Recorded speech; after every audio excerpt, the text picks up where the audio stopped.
Hi, my name is Karin, and I'm here to talk about my experience with my ankle replacement surgery. So if you're about to have the surgery yourself, or you're just interested in fake body parts, then stick around.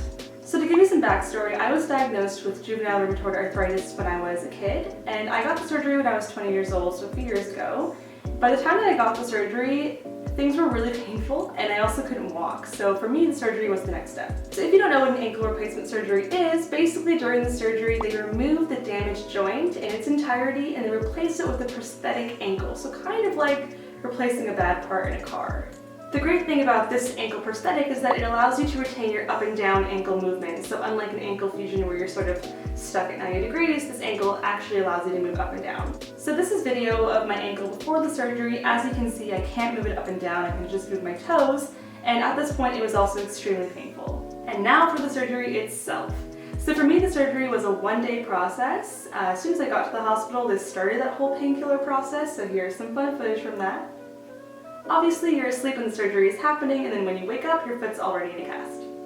One thing I'd recommend, if it's an option for you, is to get a nerve block. Basically, it's a very tiny tube that's threaded through your leg, and it dispenses medications so that everything from your knee down is frozen. You don't feel it. The medicine sits in this balloon, and I had it for the first 3 days post-surgery, which is great because those are usually the hardest ones. When the medicine runs out, you just pull out the catheter from your leg, which I asked my mom to do because I am a chicken. One really important piece of advice is that if you're going to be using the nerve block, make sure that you're taking the oral painkillers before the medication in the bottle ends, because if you do not, then you will have a very painful window where you're not on any painkillers at all, and you may end up crying all night. I know I had a lot of questions about the timeline for recovery when I was going through the process. 1 week after the operation, I went back to the hospital where they took off the initial cast, checked the stitches, made sure that everything was okay, and here's a picture of my ankle at the time. It's a little gross, just a warning. My friend called it a Franken ankle, so here it is. Beautiful.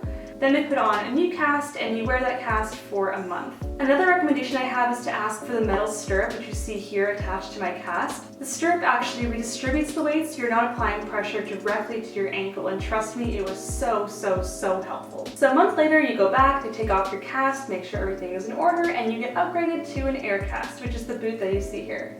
Now at this point, the more difficult physical recovery begins because you actually have to start applying pressure and relearning how to walk on your ankle. This is the part where I started attending a lot of physio sessions and really pushing myself to walk and to be physically active despite it still being quite painful at this point. About 2 to 3 months after the surgery is when I really was applying pressure and walking without crutches and basically getting back to my normal day-to-day activities. They say that it takes about a year for your recovery to plateau, so basically a year after your surgery, where you are in terms of your up and down movement and your pain is kind of as good as it's going to get, and I would agree with that statement. But now it's been a few years since the surgery and I wanted to show you what my movement looks like now.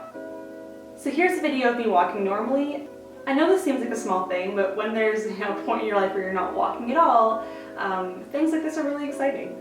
I can even stand on my tippy toes, and thanks to some really cool orthopedic shoe stores, I even have baby heels. So again, very exciting stuff. So that was my experience. In the meantime, be brave, be positive, and thank you so much for watching my video. Bye now.